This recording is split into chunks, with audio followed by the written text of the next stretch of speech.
கடந்த 40 ஆண்டுகளில் இல்லாத அளவுக்கு இலங்கையின் தென்மேற்கு பகுதியில் கடந்த 5 நாட்களாக கனமழை நீடித்து வருகிறது.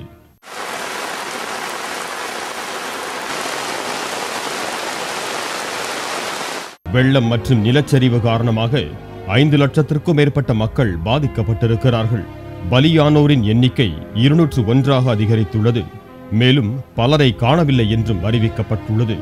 ஆயிரக்கணக்கான வீடுகளும் குடிசைகளும் நீரில் மூழ்கியுள்ளதால் வெள்ளம் வடிந்த பின்னரே சேதத்தின் மதிப்பை கணக்கிட முடியும் என அதிகாரிகள் தெரிவித்தனர்.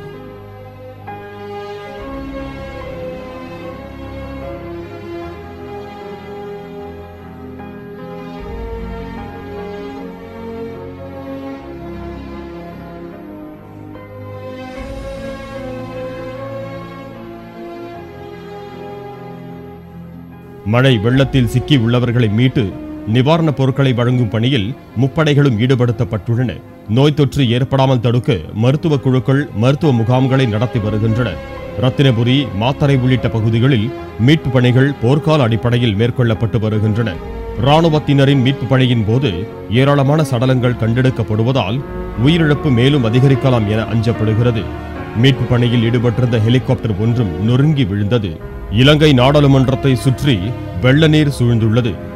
எந்நேரமும் வெள்ளம் புகுந்துவிடும் என்பதால் நாடாளுமன்ற நுழைவு வாயில் பகுதிகளில் மணல் மூட்டைகள் அடுக்கி வைக்கப்பட்டுள்ளன. 20 பேர் கொண்ட குழு அங்குள்ள நிலைமையை தொடர்ந்து கண்காணித்து வருகிறது.